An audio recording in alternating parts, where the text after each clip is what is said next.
June 22nd, 1923.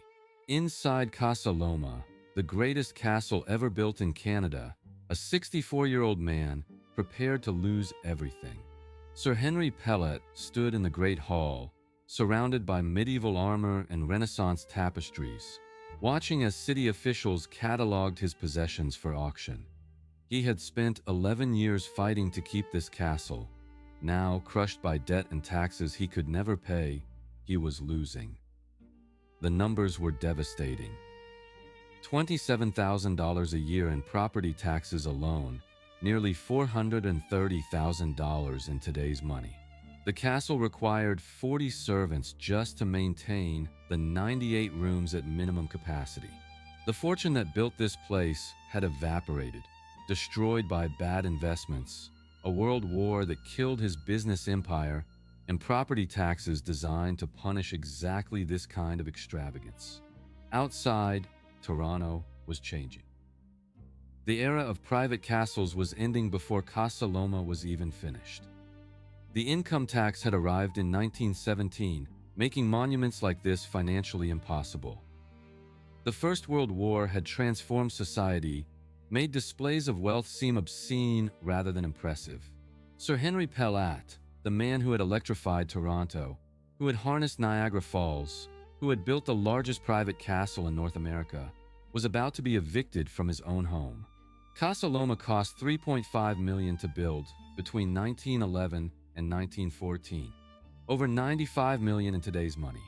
It was designed to last centuries, built of reinforced concrete, Indiana limestone, and Scottish granite, filled with marble and mahogany and gold.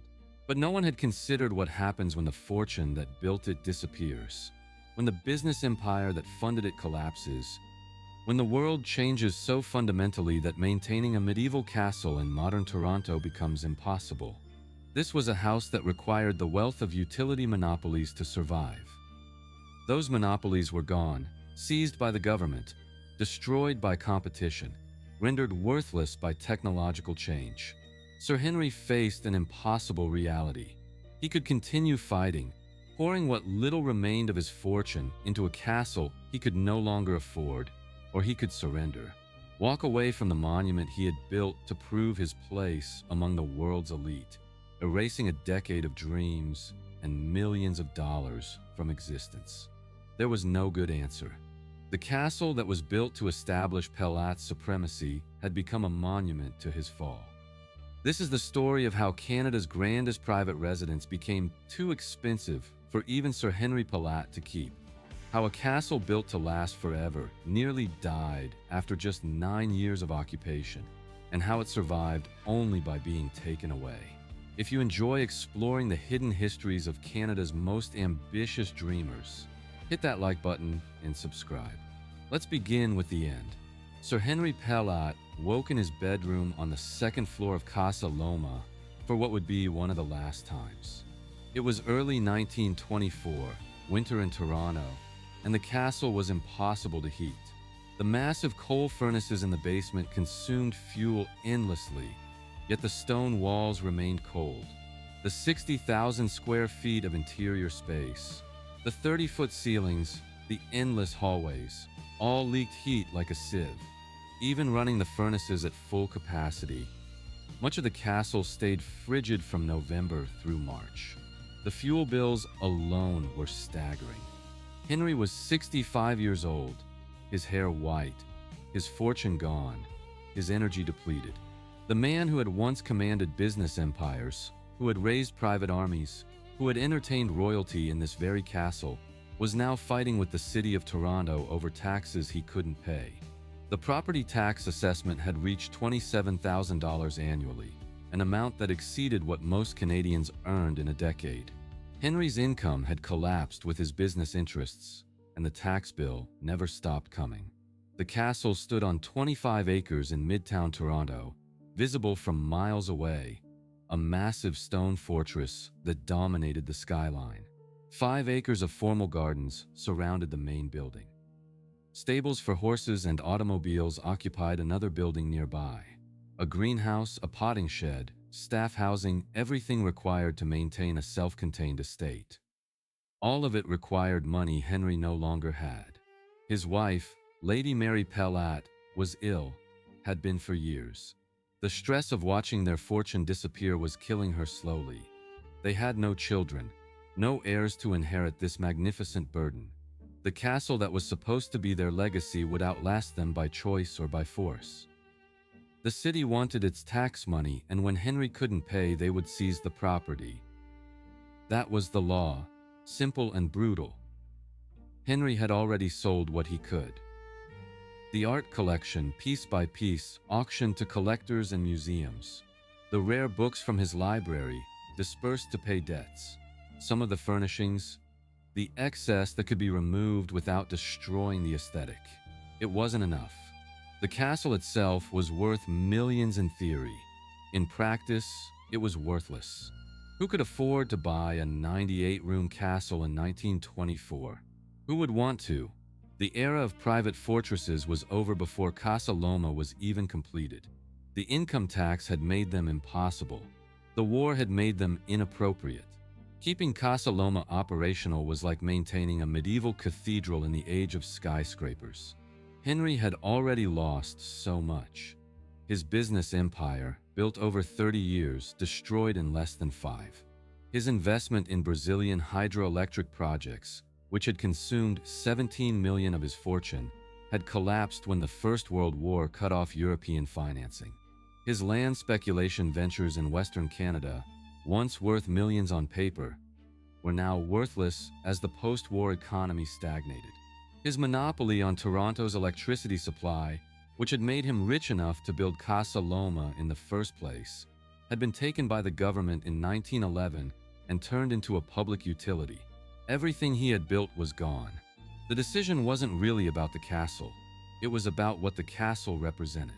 Henry had built Casa Loma to establish himself as Canadian nobility, to create something that would rival the great estates of Europe, to prove that a boy from Kingston who started as a stockbroker could rise to heights that even the old money families couldn't match. He had commissioned E.J. Lennox, Toronto's most prominent architect, to create a castle that combined medieval grandeur with modern convenience. He had spent $3.5 million, more than anyone had ever spent on a private home in Canada. The result was extraordinary. 98 rooms of marble and mahogany, an 80-foot tower with panoramic views of Toronto, stables more luxurious than most people's homes, secret passages hidden in the walls, a shooting range in the basement, a bowling alley, a swimming pool. Every detail calculated to impress, to overwhelm, to establish dominance. But Henry had only enjoyed it for 9 years. From 1914, when the castle was completed, to 1923, when the financial pressure became unbearable. 9 years of entertaining guests, hosting military events, living the life of a baron in his fortress. Then the arithmetic caught up with him. The castle cost more each year than he could generate in income. The taxes alone exceeded his available cash flow. The maintenance was endless and expensive. The staff's salaries never stopped.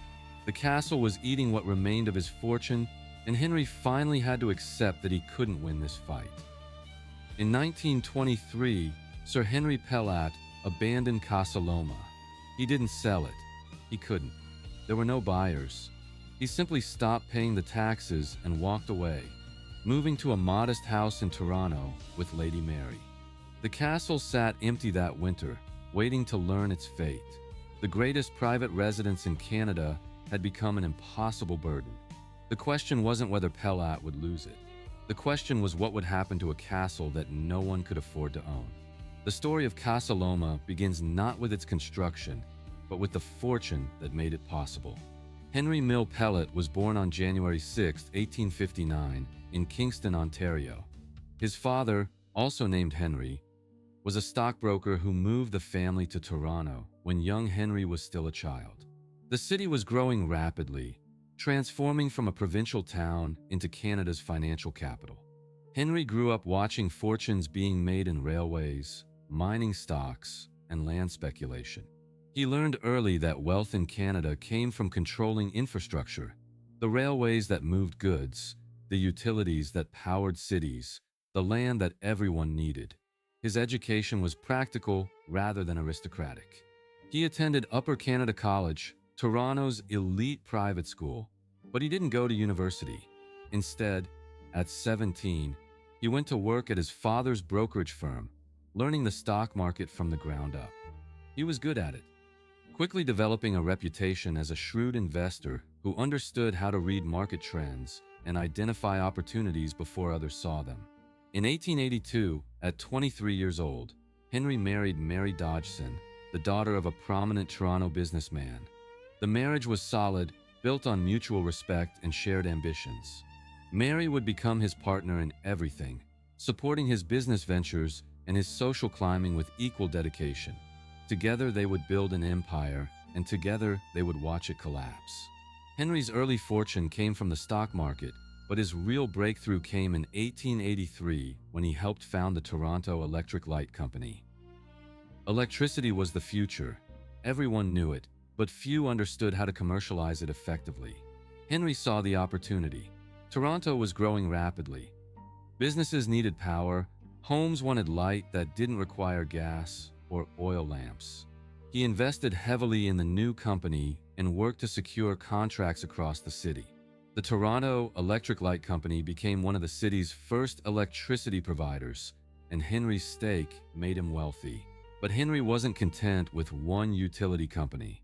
Over the next decade, he consolidated his position, acquiring competitors, securing exclusive contracts, building what was essentially a monopoly on Toronto's electricity supply. By the 1890s, Henry controlled most of the city's power generation and distribution. The money flowed in steadily, year after year, as Toronto grew and electrification became universal.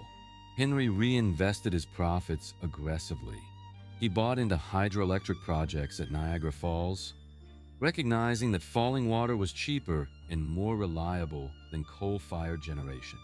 He invested in the Canadian Pacific Railway, buying stock when it was cheap and watching it soar as the Transcontinental Railway transformed Canadian commerce. He speculated in mining stocks, in land development projects, in anything that promised strong returns. By 1900, Henry Pellatt was one of the wealthiest men in Canada, worth an estimated $17 million, equivalent to over $570 million today. His wealth bought influence and status. Henry became a prominent figure in Toronto society, hosting elaborate dinners, attending charity galas, making large donations to hospitals and universities. But he wanted more than just wealth. He wanted recognition, a title, a place among the aristocracy. Canada was still part of the British Empire, and British titles still mattered enormously. Henry set his sights on a knighthood, the one thing his money couldn't buy directly. He would have to earn it through service and spectacle.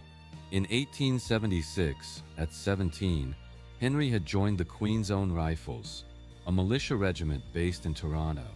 He stayed with the regiment for decades, rising through the ranks, funding equipment and training out of his own pocket.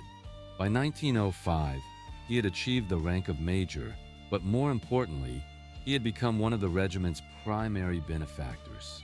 When King Edward VII planned a visit to Toronto, Henry saw his opportunity. In 1910, Henry personally financed an extraordinary trip for the Queen's Own Rifles. He paid to transport 600 soldiers to England for military exercises, covering all expenses, travel, uniforms, accommodation, everything. The cost was enormous, over $100,000, but the publicity was priceless. British newspapers covered the arrival of this privately funded Canadian regiment, praising the generosity of their wealthy benefactor. King Edward VII received Henry personally, impressed by this colonial who was spending his own fortune to support the empire. The knighthood followed soon after. In 1911, Henry Pellatt became Sir Henry Pellatt, Knight Bachelor. He had achieved what he wanted most: recognition as a gentleman, acceptance into the aristocracy, even if it was a purchased aristocracy rather than an inherited one. The knighthood changed nothing about his legal status or his business interests, but it changed everything about his social position. He was no longer just a wealthy stockbroker. He was Sir Henry, a knight of the realm, a man who could legitimately claim noble status, and a noble needed a castle. The dream of Casa Loma began shortly after Henry received his knighthood. He had been planning it for years, sketching ideas, visiting castles in Europe, studying medieval architecture. Now, with his title secured, he could build the monument that would establish his legacy. The site he chose was perfect. 25 acres on Davenport Hill, one of the highest points in Toronto, with commanding views of the city and Lake Ontario. The property had been used as a gentleman's hunting estate, but Henry bought it and immediately began planning something far more ambitious. He wanted a real castle, not a mansion that looked vaguely medieval, but an actual fortress with towers and battlements, secret passages and grand halls, everything that European castles had, but with modern conveniences like electricity, central heating, and telephones. He commissioned E.J. Lennox, the architect who had designed Toronto's Old City Hall and several other prominent buildings. Lennox was experienced, expensive, and understood how to work with wealthy clients who wanted monuments rather than mere buildings. The collaboration between Pellatt and Lennox would last for years, as they refined the design, added features, expanded the scope. What started as a large country house evolved into something unprecedented in Canadian architecture. The plans called for 98 rooms, spread across 4 floors, with a full basement containing service areas, a shooting range, and an indoor swimming pool. The exterior would be constructed from Indiana limestone and Scottish granite, materials shipped at enormous expense to create an authentic castle appearance. The interior would feature oak and mahogany paneling, marble floors, elaborate plaster ceilings, stained glass windows imported from Europe. Every room would have its own personality, its own style, its own story to tell. Construction began in 1911 and would continue for 3 years. The project employed approximately 300 workers at its peak, laboring in shifts to meet Pellatt's aggressive timeline. The foundation alone required months of excavation, digging deep into the bedrock to create a stable base for the massive stone structure. The limestone blocks were quarried in Indiana, loaded onto railway cars, shipped to Toronto, then hauled up the hill by wagon. The process was slow and expensive, but Henry insisted on authentic materials. Scottish stonemasons were brought over to do the detailed work, craftsmen who understood how to cut and shape granite into the decorative elements the design required. The scale was staggering for a private residence. The footprint covered approximately 1 acre, over 43,000 square feet of ground, with the total interior space exceeding 60,000 square feet across all floors. The main tower rose 80 feet above the ground, topped with battlements and accessible by a winding staircase. From the tower, visitors could see across Toronto to Lake Ontario, a panoramic view that emphasized the castle's dominant position on the landscape. The cost mounted steadily as construction progressed. Henry had budgeted $1.95 million initially, a massive sum, but the actual expenses quickly exceeded that estimate. By the time Casa Loma was completed in 1914, Henry had spent $3.5 million, more than twice the original budget. The overruns came from everywhere. The imported materials cost more than expected. The skilled craftsmen demanded high wages. The elaborate interior details, the marble fireplaces, the mahogany paneling, the stained glass windows, all exceeded their estimated costs. Henry approved every expense. He wanted perfection, and perfection was expensive. The name Casa Loma means house on the hill in Spanish, chosen by Henry to reflect both the property's location and his own sense of romantic grandeur. The castle was meant to be his Camelot, his fortress, his permanent legacy. What he couldn't understand in 1914 was that the world was about to change in ways that would make private castles obsolete. The Great War was coming, and with it the end of the era that made Casa Loma possible. The Great Hall was the heart of Casa Loma, the room designed to overwhelm every visitor who entered. It rose 60 feet to a hammer-beam ceiling crafted from carved oak, modeled after medieval Scottish halls. Massive stone columns supported the walls, and at one end stood an enormous pipe organ, custom built and installed at a cost of $75,000. The floor was polished oak laid in an intricate pattern. The walls were decorated with medieval armor, shields, and weapons from Henry's personal collection, arranged to create the impression of a real castle armory. Tall stained glass windows imported from Europe filled the space with colored light during the day, and elaborate chandeliers provided illumination at night. This was where Henry entertained guests, where he hosted military events for the Queen's own rifles, where he demonstrated that a Canadian could match any European noble in taste and grandeur. The hall could accommodate over 200 people comfortably, and during the castle's brief glory years, it often did. To the left of the Great Hall lay the Oak Room, Henry's private study and library. The walls were paneled entirely in carved French oak, designed by Lennox and executed by European craftsmen. The paneling depicted various scenes from literature and history, each panel a work of art in itself. The ceiling was elaborately plastered and decorated with gold leaf. The fireplace was carved from marble, with a hood featuring the Pellatt coat of arms. Built-in bookcases held Henry's collection of rare books, first editions, and historical manuscripts.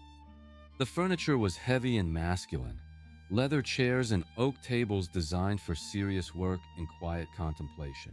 This was where Henry managed his business interests, where he reviewed contracts and made the decisions that controlled his empire. The room smelled of leather and wood polish and old books, a sanctuary from the demands of society and business.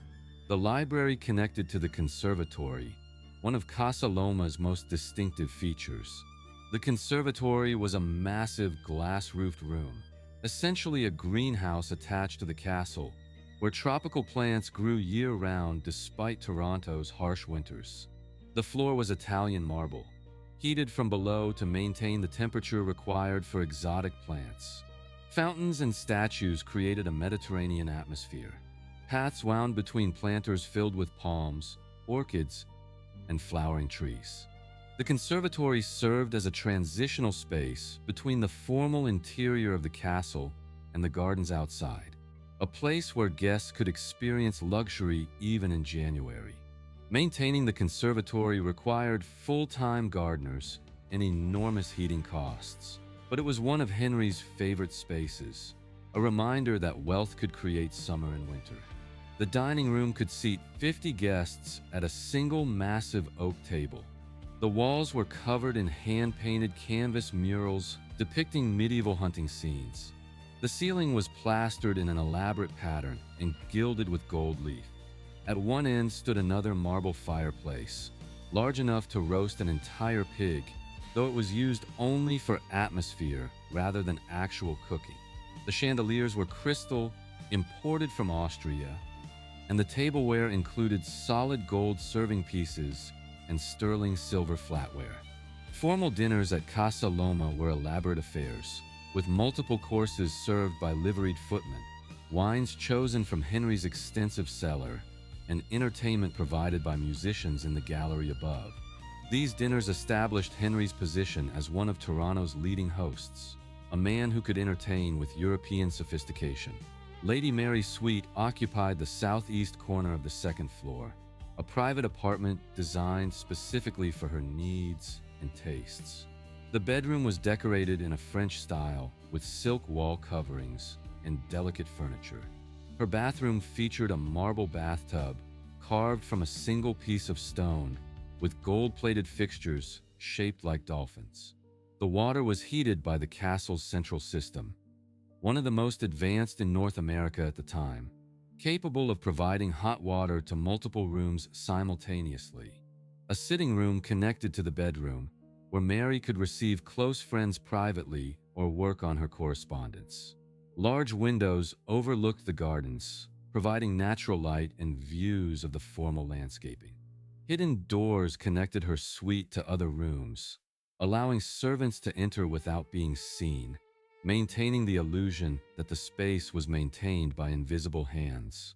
Sir Henry's suite was more austere, reflecting his military background and practical nature.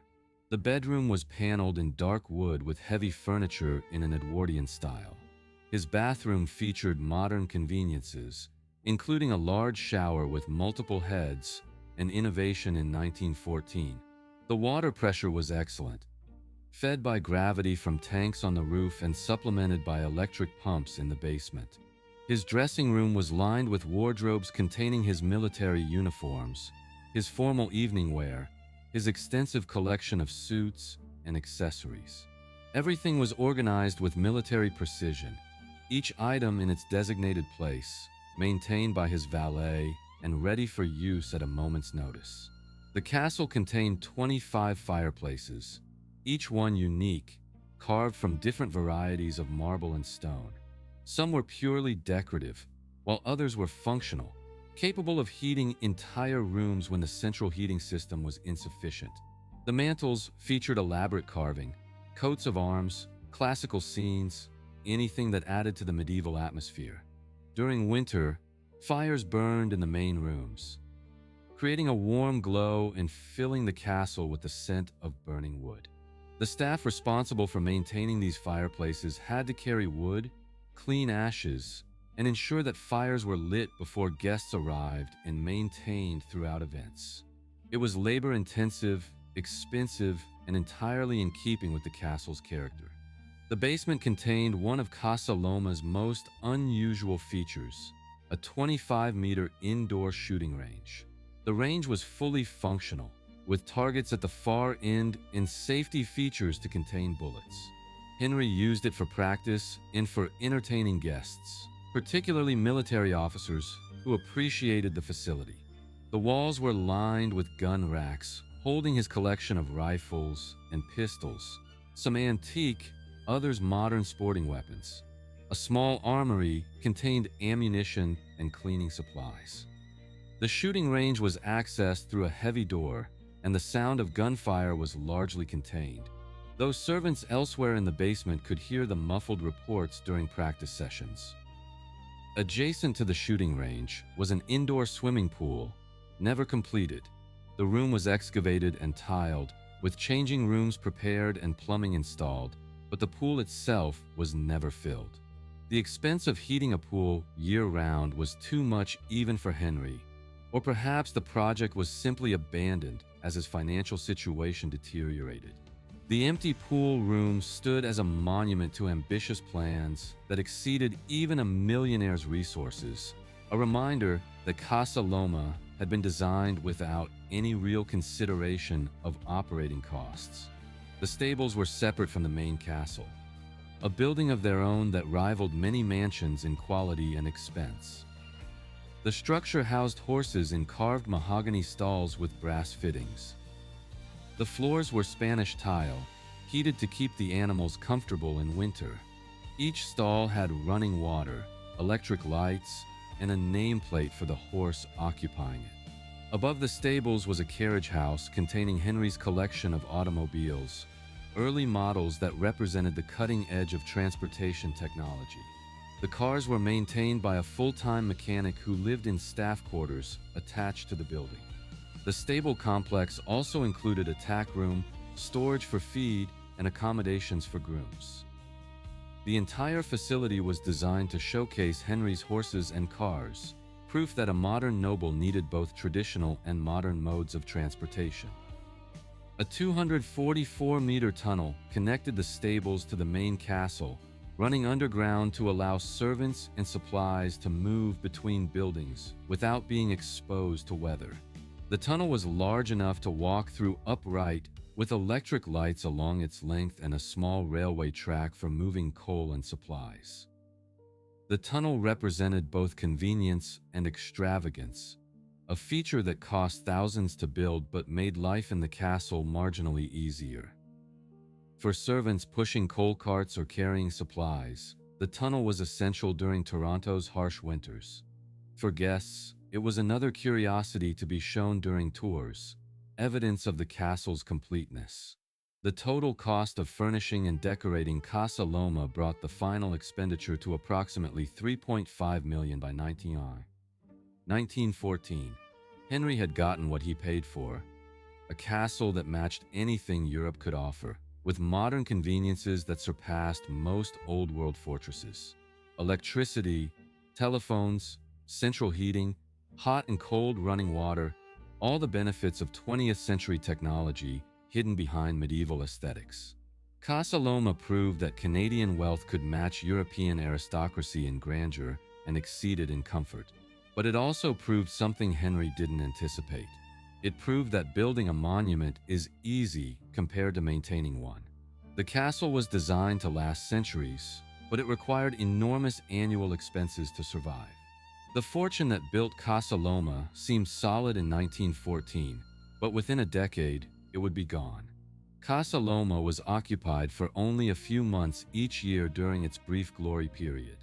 This wasn't unusual for wealthy families with multiple properties, but it made the economics particularly brutal. Henry and Mary maintained a townhouse in downtown Toronto for winter, where the social season required their presence. Casa Loma was primarily a summer residence and a venue for entertaining, used intensively during warm months and minimally during winter. From November through April, the castle sat largely empty except for a caretaker staff. The rooms were closed, furniture covered, heat reduced to minimum levels to prevent pipes from freezing. The massive coal furnaces still burned, consuming tons of fuel monthly just to keep the structure from being damaged by Toronto's winter cold. The fuel costs during these empty months were staggering. Thousands of dollars spent heating rooms that no one occupied. The grounds required year-round maintenance regardless of whether the family was in residence. The formal gardens, carefully landscaped with paths and fountains and exotic plantings, needed constant attention. Trees required pruning, paths needed clearing of snow in winter and leaves in fall. The greenhouse demanded daily care to keep tropical plants alive through Canadian winters. During peak occupation, Casa Loma employed 40 servants. A butler managed the household staff, which included footmen, maids, cooks, kitchen staff, and personal servants for Sir Henry and Lady Mary. Outside, gardeners, grooms, mechanics, and general laborers maintained the grounds, stables, and equipment. When the family was not in residence, the staff was reduced but never eliminated entirely. Someone had to watch over the property, respond to emergencies, prevent vandalism and theft, ensure that systems kept functioning. The property taxes were catastrophic. The City of Toronto assessed Casa Loma at its full value, then applied a tax rate that generated approximately $27,000 annually by the early 1920s. This was equivalent to nearly $40,000 in today's currency, an amount that exceeded what most Toronto families earned in a decade. The tax was based on the castle's assessed value of over $1 million, which seemed reasonable to city officials but was devastating to Henry. The castle generated no income. It was a residence, not a business. The $27,000 had to come from Henry's other income sources, and by 1920, those sources were failing rapidly. The waste was intentional in some sense. The point of Casa Loma wasn't efficiency or practicality. It was demonstrating that Sir Henry Pellatt could afford to maintain a castle he barely occupied. Lesser men couldn't, and that was exactly the purpose. The Edwardian aristocracy measured status by waste. Anyone with a few $100,000 could build a nice house. Only the truly wealthy could build a castle and leave it empty most of the year. This philosophy worked fine as long as the fortune held. Henry's wealth in 1914 seemed secure. His investments in hydroelectric power, particularly the Brazilian projects, were valued at over $17 million on paper. His land holdings in Western Canada were projected to increase in value as immigration continued. His stock portfolio included blue-chip Canadian companies that paid reliable dividends. The money seemed infinite, regenerating faster than he could spend it. But fortunes don't stay concentrated forever, especially when they're tied to specific technologies and political situations. Henry's wealth was built on monopolies, on exclusive control of utilities and resources. Those monopolies were already under attack when Casa Loma was being built. In 1911, the same year Henry received his knighthood and broke ground on his castle, the Ontario government seized his Toronto Electric Light Company and merged it into a new public utility. The government paid compensation, but far less than the company was worth to Henry as a monopoly. More importantly, it eliminated his most reliable source of income, the steady dividends from Toronto's electricity consumers. Henry had to replace that income stream, and he did so by investing even more heavily in foreign ventures. The Brazilian hydroelectric projects consumed 17 million of his capital between 1912 and 1914, an enormous bet that South American economic development would generate European-style returns. The projects were ambitious, building dams and power plants to electrify Sao Paulo and other Brazilian cities. On paper, the returns looked excellent. In reality, the projects were far riskier than Henry understood. When the First World War began in August 1914, just as Casa Loma was being completed, European financing for the Brazilian projects evaporated. British and German banks that had been funding the construction pulled out, leaving the projects incomplete and Henry's investment trapped in half-built dams and power plants that couldn't generate revenue until they were finished. The war affected everything else too. Henry's land speculation in Western Canada collapsed as immigration stopped. No one was moving to homestead in Saskatchewan when Europe was at war. His stock portfolio declined as the Canadian economy shifted to wartime footing, with uncertain effects on corporate profits. His remaining business interests faced increased regulation and taxation as the government sought to fund the war effort. Everything that had seemed solid in 1914 became uncertain by 1915 and disastrous by 1918. The arithmetic turned against Henry with brutal speed. Casa Loma required approximately $25,000 annually, just for basic operation, not counting the property taxes. Add the $27,000 tax bill, and the castle consumed over $50,000 per year, equivalent to over $800,000 today. Henry needed to generate that amount from investments that were failing. In an economy that was contracting, while facing new taxes designed specifically to target wealthy individuals. In 1917, the Canadian government introduced income tax as a temporary measure to fund the war effort. The tax was supposed to be eliminated after the war ended, but it never was. For the first time, wealthy Canadians faced significant taxation on their annual income, in addition to property taxes and other levies. The combined effect was devastating for anyone trying to maintain a large estate. The money that might have covered operating expenses was now being paid to the government. By 1920, Henry was in serious financial trouble. His Brazilian investments had produced almost no returns. His land holdings were worth far less than he had paid. His stock portfolio had declined. His income couldn't cover his expenses, and he was drawing down capital to maintain Casa Loma and his lifestyle. He adapted as best he could, cutting staff, reducing entertaining, delaying maintenance. He stopped heating unused sections of the castle in winter. He closed the conservatory to save on heating costs, letting the tropical plants die rather than spend thousands keeping them alive.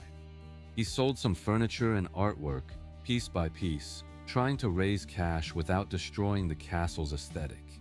It wasn't enough.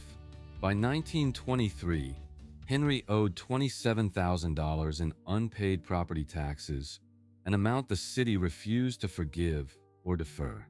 The city council saw Casa Loma as an obscene display of wealth during a period when ordinary Toronto residents were struggling.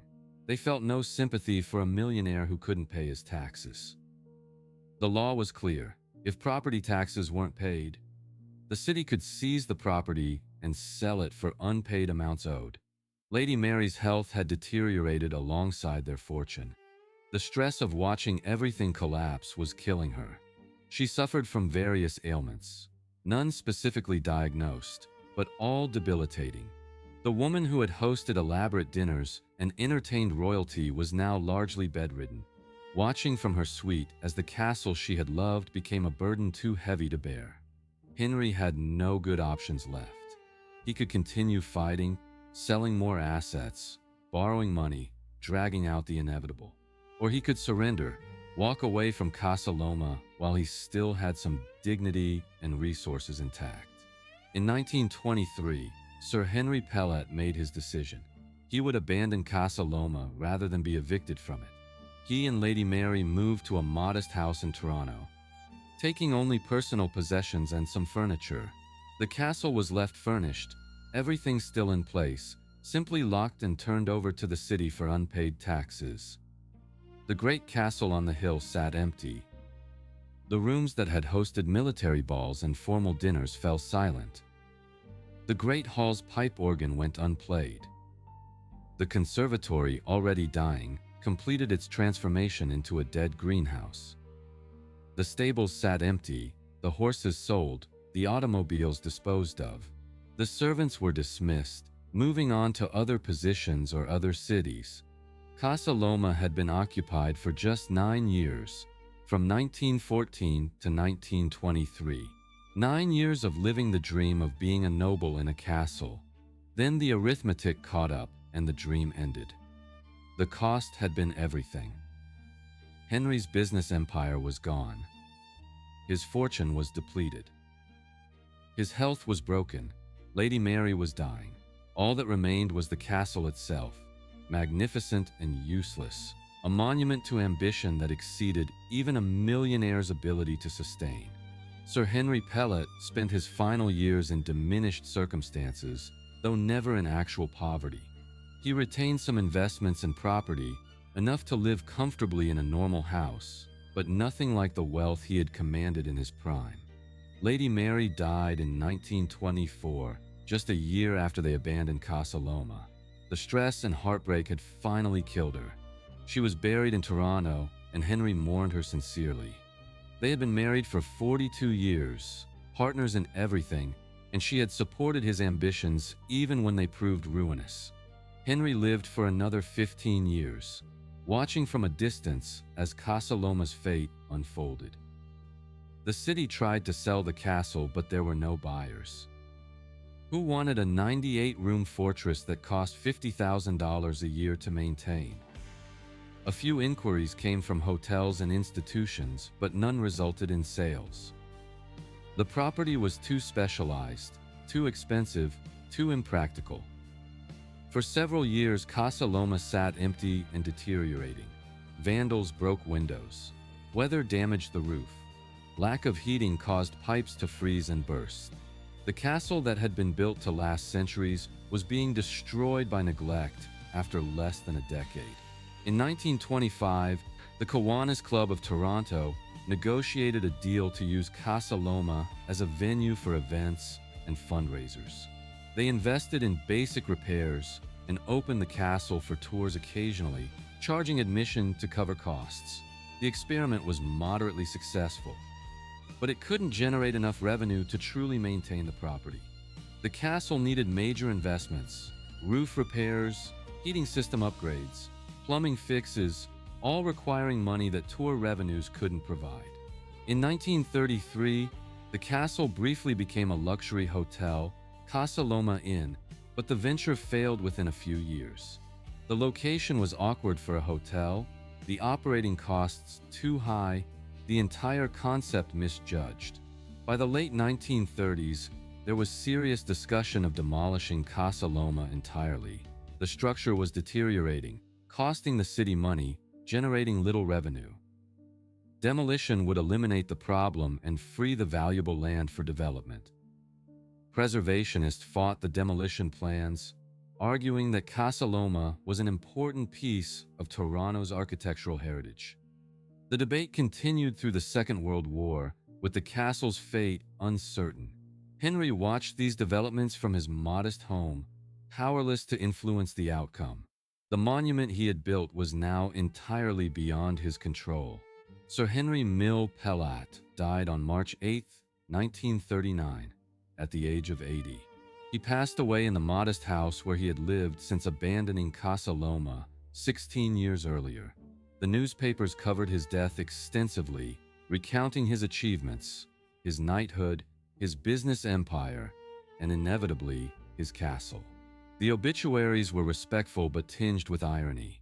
Here was a man who had built the greatest private residence in Canada, who had entertained royalty, who had commanded business empires worth tens of millions, dying in a house that any successful lawyer might own. The funeral was well attended by Toronto's elite, though many of those present had distanced themselves from Henry during his decline. Success has many friends, failure has few. Henry was buried beside Lady Mary in Mount Pleasant Cemetery in Toronto, their grave marked with a modest stone that gave no hint of the castle on the hill. His estate was valued at approximately $190,000, a comfortable sum for most people, but a pittance compared to the fortune he had once controlled. The $17 million he had commanded in 1914 was gone, consumed by bad investments, crushing taxes, and the impossible cost of maintaining Casa Loma. The arithmetic of his rise and fall told a story that Victorian optimism never prepared anyone for. You could build an empire and lose it all in less than a decade. You could achieve a knighthood and die in obscurity. You could construct a monument to permanence and watch it become a burden no one wanted. Henry's life ended with his greatest achievement standing empty on a hill, its future uncertain, its purpose forgotten. But the story of Casa Loma was far from over. The castle would survive, though not in any way Henry had imagined. During the Second World War, Casa Loma found unexpected purpose. The castle's massive basement and solid construction made it ideal for secure storage. The government used portions of the building for military research, specifically for a secret project developing sonar technology for submarine detection. The work was classified, and few people knew that Casa Loma was contributing to the war effort. Scientists and military personnel worked in the basement, running experiments, testing equipment, developing technologies that would help Allied forces track German U-boats in the Atlantic. For the first time since Henry had built his shooting range, the basement had a practical military purpose. The irony would have pleased Henry, who had always identified himself as a military man. His castle, rejected as a residence, was serving the empire he had loved. The war work kept the castle occupied and maintained through the early 1940s. But when the war ended in 1945, the question of Casa Loma's fate returned. The structure was deteriorating seriously now. The roof leaked, allowing water to damage the elaborate plaster ceilings. The heating system was breaking down, pipes corroding from years of minimal use. Windows were broken, some from vandalism, others simply from age and neglect. The gardens had returned to wilderness, the formal landscaping overgrown and dying. The stables were in even worse condition, the roof partially collapsed, the interior filled with debris. The castle that had cost $3.5 million to build was worth almost nothing in its current state. The city of Toronto was still trying to figure out what to do with it. In 1937, just before Henry's death, the Kiwanis Club had taken over management again, operating Casa Loma as a tourist attraction and event venue. They had invested in basic repairs, enough to keep the building from collapsing entirely, but not enough to truly restore it. The revenues from tours and events were modest, barely covering operating costs. The castle needed major capital investment, hundreds of thousands of dollars in repairs and restoration, money that neither the city nor the Kiwanis Club had available. The post-war years brought renewed debate about demolition. The land was valuable, located on a hill with views of downtown Toronto. Developers wanted to build apartment buildings or commercial properties. The castle was seen as an expensive obstacle, a relic from an era that Canada had moved beyond. But something was changing in how people viewed historic buildings. The destruction of European cities during the war had created a new appreciation for architectural heritage. Buildings that had stood for centuries had been reduced to rubble in hours, and people were beginning to understand that once lost, these structures could never be replaced. A movement to preserve Casa Loma gained strength through the late 1940s and early 1950s. Preservationists argued that the castle was unique in Canada, an irreplaceable example of Edwardian architecture and ambition. Demolishing it would erase an important part of Toronto's history, eliminating the most visible monument to the city's Gilded Age. The Kiwanis Club continued operating Casa Loma through the 1960s, gradually improving the property as revenues allowed. They repaired the roof, section by section, preventing further water damage. They restored some of the elaborate interiors, bringing back the original paint colors and repairing the plasterwork. They upgraded the heating system, making it possible to keep the castle comfortable for visitors year-round. They developed the gardens, clearing the overgrowth and replanting with historically appropriate species. Slowly, painfully slowly, Casa Loma was being brought back from the edge of collapse. The visitor numbers grew steadily as Toronto's population expanded and tourism became an increasingly important industry. By the 1970s, over 300,000 people were visiting Casa Loma annually, paying admission to tour the rooms where Sir Henry had entertained royalty and lived his baronial dreams. The castle became a popular venue for filming. Its authentic castle architecture and dramatic interiors made it ideal for movies and television shows set in earlier periods. Productions paid substantial fees to film at Casa Loma, money that helped fund ongoing restoration work. The castle appeared in dozens of films, playing everything from a vampire's lair to a superhero's headquarters. Each appearance brought more attention and more visitors. Casa Loma was becoming famous again, but for entirely different reasons than Henry had intended. He had built it to establish his own supremacy, to create a private sanctuary. It was surviving by becoming public, by opening itself to anyone with the price of admission. In 1998, the City of Toronto designated Casa Loma as a heritage property, providing legal protection against demolition or inappropriate alteration. The castle was now officially recognized as an important cultural landmark, worthy of preservation for future generations. The designation came with some financial support, but more importantly, it came with a commitment that Casa Loma would be maintained regardless of the cost. The city understood that some things were worth preserving even when the economics didn't make perfect sense. The castle that had bankrupted Sir Henry Pellatt was now considered too valuable to lose. The Kiwanis Club continued managing Casa Loma until 2011, when they turned over operations to a new organization, the Liberty Entertainment Group. The transition brought increased investment and professional management. The new operators understood that Casa Loma was both a historic site and a business, and that success required balancing preservation with commercial viability. They expanded programming, offering special events, themed tours, seasonal celebrations. They improved marketing, reaching tourists beyond Toronto, attracting visitors from across Canada and internationally. They invested in maintenance and restoration, ensuring that the castle would survive for another century. The restoration work continues today, an ongoing process of repairing and preserving. Each year, specialists work on different aspects of the castle, conserving the oak paneling in the library, restoring the stained glass windows, repairing the stone exterior. The work is expensive, often costing hundreds of thousands of dollars for a single project, but the revenue from visitors makes it possible. Casa Loma now generates several $million annually from admissions, events, and filming fees. The castle pays for itself, supporting not just its own maintenance but also contributing to Toronto's economy through tourism. The economics that destroyed Henry Pellatt have finally been solved, though not in any way he would have recognized. The gardens have been restored to something approaching their original grandeur. 5 acres of formal landscaping surround the castle, with paths winding through flower beds and past fountains.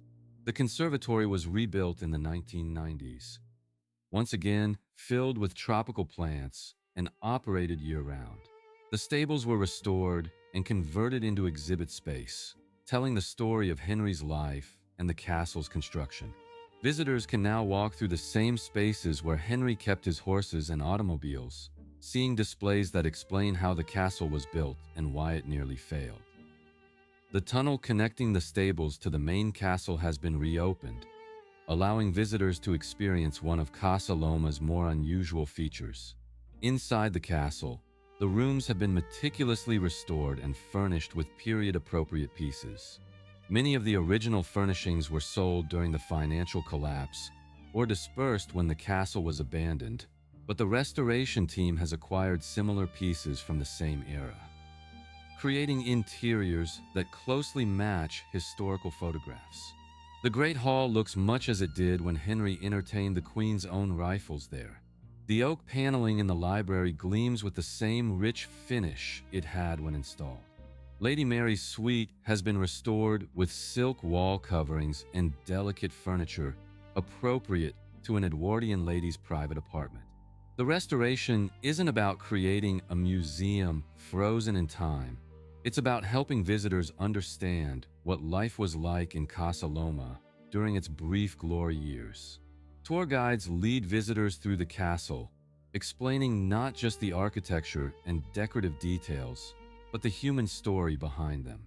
They talk about Henry Pellatt's rise from stockbroker to knight, his business empire built on electricity and utilities, his dream of creating a Canadian castle that would rival anything in Europe. They explain how the First World War destroyed his fortune, how the property taxes became unbearable, how he was forced to abandon his dream after just 9 years. The story resonates with visitors because it's fundamentally about ambition and hubris, about the distance between dreams and reality, about what happens when the costs of maintaining greatness exceed your ability to pay. The financial details are emphasized because they make the story concrete. Visitors learn that the castle cost $3.5 million to build, that property taxes reached $27,000 annually, that maintaining the castle required 40 servants and enormous operating expenses. These numbers help people understand why Casa Loma failed as a private residence. The castle was designed without any consideration of operating costs, built during an era when great fortunes seemed permanent and taxes were minimal. By the time it was completed, the world had changed in ways that made such displays of wealth impossible to sustain. Casa Loma today receives approximately 650,000 visitors annually, making it one of Toronto's most popular tourist attractions. The visitors are diverse, families with children, history enthusiasts, architecture students, tourists from around the world. They come to see something unique, a castle in Canada, a monument to Edwardian ambition, a building that tells a compelling story about wealth and loss. Most visitors spend 2 to 3 hours exploring the property, touring the castle interior, walking the gardens, visiting the stables. They photograph the Great Hall, marvel at the elaborate decorative details, imagine what it would have been like to live in such splendor. The castle appears frequently in popular culture, featured in films, television shows, music videos, and commercial photography. Its distinctive architecture makes it instantly recognizable, and its availability for filming makes it attractive to production companies. Each appearance brings renewed attention and more visitors. Casa Loma has become an iconic Toronto landmark, as recognizable as the CN Tower or the Sky Dome.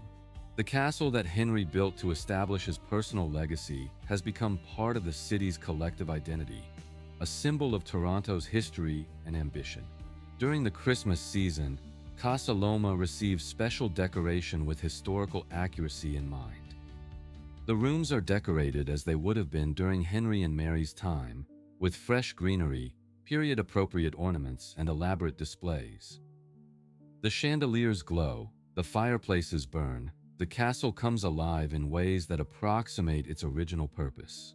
The holiday tours are extremely popular, often selling out weeks in advance. Visitors can experience the castle not just as a museum, but as a living space, seeing how it would have looked during the winter social season when Henry and Mary were in residence. The castle hosts weddings, corporate events, galas, and fundraisers throughout the year. The Great Hall and other spaces can be rented for private functions, generating substantial revenue that supports ongoing maintenance and restoration. Couples getting married at Casa Loma are participating in a tradition that dates back to the castle's earliest days, when Henry hosted elaborate parties and military balls. The building that was designed for entertaining has returned to that purpose, though the guests are now paying customers rather than invited aristocrats. Educational programs bring school groups to Casa Loma, teaching Canadian history through the lens of Henry Pellatt's life and the castle's story. Students learn about the Gilded Age, about industrialization and the growth of cities, about the social changes brought by World War I and the income tax. The castle serves as a three-dimensional textbook, making history tangible and memorable. Teachers appreciate that Casa Loma offers a more engaging way to teach about early 20th century Canada than any textbook could provide. The castle has outlived its creator by more than 85 years. Henry died in 1939, disappointed and diminished, watching his monument face an uncertain future. Today, Casa Loma stands restored and celebrated, visited by more people in a single year than Henry entertained in his entire lifetime. The castle endures not despite losing its exclusivity, but because of it. By becoming democratic, by opening its doors to everyone, Casa Loma found the purpose and the funding that private ownership could never provide. The lesson of Casa Loma is both cautionary and hopeful. The cautionary part is obvious. Building monuments to personal glory is expensive and dangerous. Henry Pellatt had one of the largest fortunes in Canada, and it wasn't enough to sustain his dream for even a decade. The costs of maintaining grandeur are endless. The taxes are punishing, and the world changes in ways that make yesterday's symbols of success into today's expensive burdens. No fortune is infinite, and building as if it were is a path to ruin. Henry learned this lesson the hard way, losing everything except his title and his memories. But the hopeful part of the lesson is equally important. Buildings can outlast the fortunes that created them if they find new purposes and new patrons. Casa Loma survived because Toronto decided it was worth saving, because organizations like the Kiwanis Club were willing to invest in its preservation, because eventually enough visitors came through the doors to make the economics work. The castle built for one man's pleasure now serves hundreds of thousands of people annually, educating them about history, providing a venue for celebrations, contributing to Toronto's cultural life. What was lost as a private residence was gained as a public treasure. Casa Loma stands today as Toronto's most visible monument to Edwardian ambition and to the limits of private wealth. The castle looks much as it did when completed in 1914. The limestone exterior weathered but solid, the interiors restored to their original grandeur, the gardens maintained with care. From certain angles, you can imagine Henry and Mary standing on the terrace, looking out over their domain, believing that what they had built would last forever in their family. That dream failed completely. The castle survived only by being taken from them, transformed from a private sanctuary into a public institution. On any given day, visitors walk through rooms where Henry once entertained military officers and business associates. They stand in the Great Hall where the pipe organ played during formal receptions. They tour Lady Mary's suite, seeing her marble bathtub and silk-covered walls. They walk the tunnel to the stables, following the same path that servants used to move supplies. These visitors are experiencing something Henry never intended to share: the intimate details of his private life. The space is designed for exclusivity, now open to anyone with curiosity and the price of admission. The castle has become educational in ways Henry never anticipated. It teaches about the Gilded Age and its excesses, about the social changes brought by World War I, about the introduction of income tax and its effects on private wealth, about the difference between building something and maintaining it. Casa Loma is a three-dimensional lesson in economics and hubris, a monument that survived by becoming the opposite of what it was intended to be. Henry built Casa Loma to separate himself from ordinary people, to establish himself as nobility, to create a private paradise. The castle endured by erasing those boundaries, by welcoming ordinary people, by becoming democratic rather than aristocratic. The arithmetic that destroyed Henry Pellatt now works in Casa Loma's favor. The castle requires approximately $3 million annually for maintenance, restoration, and operations, with 650,000 visitors paying admission, plus revenue from events and filming. The castle generates enough income to cover these costs and fund ongoing improvements. The economics that were impossible for a private owner are manageable for a public institution because the revenue base is broad enough to support the expenses. 650,000 people can collectively afford what Sir Henry Pellatt individually could not. Casa Loma is 111 years old as of 2025. It has stood longer than Henry lived, longer than anyone who knew him personally. The castle has become part of Toronto's permanent landscape, as much a fixture as the escarpment it sits upon. Children who visit Casa Loma today are seeing a building that their great-great-grandparents might have seen when it was new, creating a tangible connection across generations. The castle that was built to last forever is succeeding at that goal, though not for the family that created it. The success comes with irony that Henry might have appreciated if he could see it.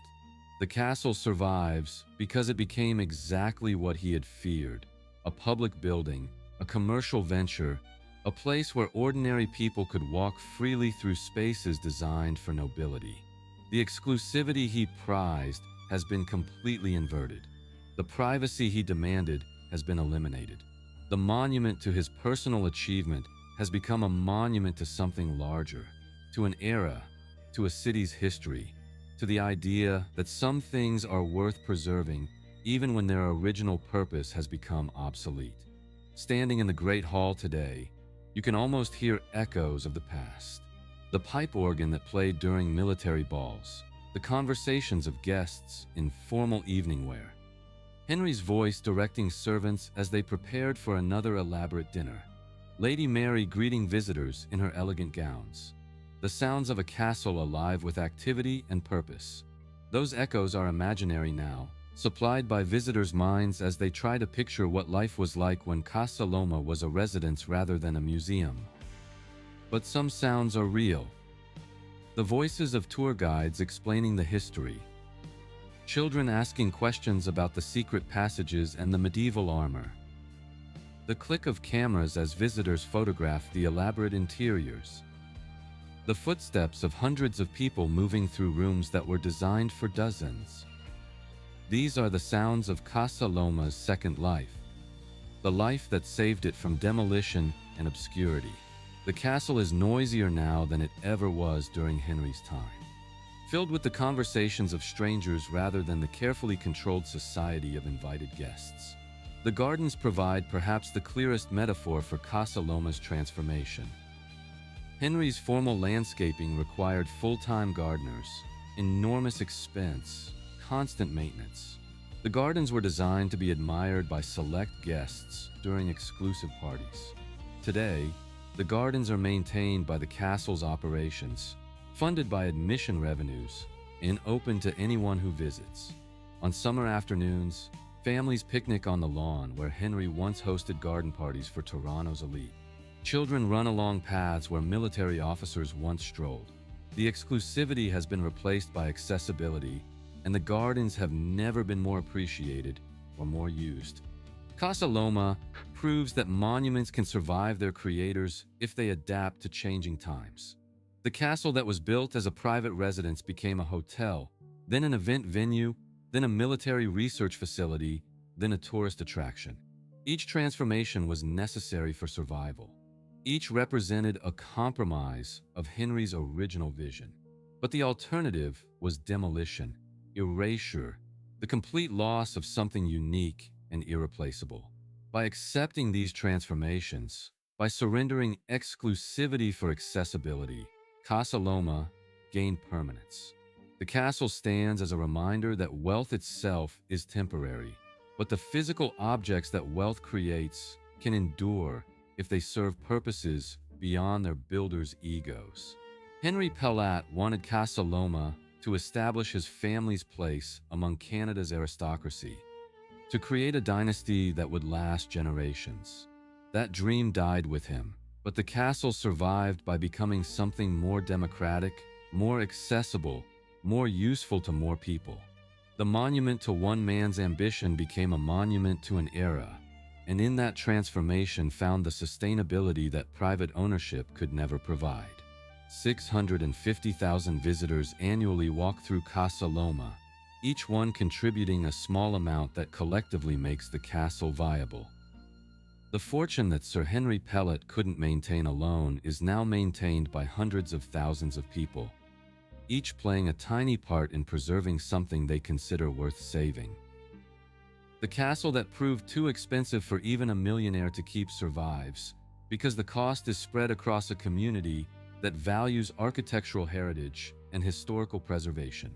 This is how Casa Loma endures in the 21st century, not as a private residence, not as a monument to personal wealth, but as a public institution serving educational and cultural purposes. The transformation would have horrified Henry Pellatt if he could have foreseen it. The man who built a castle to separate himself from ordinary people would be dismayed to see those same people walking freely through his private spaces, photographing his bedroom, using his great hall for weddings and corporate events. But this democratization was the price of survival, and Toronto paid it willingly. Casa Loma today is both memorial and warning. It memorializes the Edwardian era when great fortunes built grand monuments, when men like Henry Pellatt believed that wealth could buy permanence and social position. It warns that such monuments are expensive beyond calculation, that building is easier than maintaining, that the world changes in ways that make yesterday's symbols of success into tomorrow's expensive problems. The castle does both jobs well, standing beautiful and accessible, teaching lessons that Henry never intended, but that history has made unavoidable. The greatest irony is that Casa Loma achieved the permanence Henry wanted, just not in the way he imagined. The castle will likely stand for centuries, maintained by organizations and communities that value it. Future generations will visit, learn about the Gilded Age, marvel at the craftsmanship and ambition. Casa Loma will be part of Toronto's heritage long after the Pellatt name has faded from memory, but it will survive as a public institution, not a private residence. It will endure by being shared, not hoarded. It will last because everyone can see it, not because one family controlled it. This is the lesson Casa Loma teaches most clearly. Monuments survive when they serve the many, not the few. Private wealth can build extraordinary things, but sustaining those things requires collective support. The castle that was meant to establish one man's supremacy proved instead that lasting achievements must be given away to be preserved. Sir Henry Pellatt built Casa Loma to show what he could afford. The castle endures to show what his vision couldn't sustain alone, and what a community decided was worth saving together. The castle on the hill stands today, limestone walls solid, medieval towers reaching skyward, gardens green and maintained. Inside, the rooms glow with restored grandeur, oak paneling gleaming, marble floors polished, crystal chandeliers sparkling. Visitors move through spaces that once belonged to one family and now belong to everyone. The transformation is complete. Casa Loma began as the ultimate expression of private wealth and exclusive privilege. It survived by becoming the opposite, a public treasure, a shared heritage, a monument that proves the greatest things endure not through isolation, but but through invitation. That wasn't what Sir Henry Pellatt intended when he broke ground in 1911, but it's what saved his castle from the demolition that he feared most. And it's what ensures that Casa Loma will stand for another century, welcoming visitors who come to see what Canadian ambition looked like at its peak, and what happened when one man's dream became too expensive for any individual to maintain. The castle that bankrupted a millionaire thrives today because 650,000 people decided it was worth the price of admission. Sometimes sharing is the only path to forever.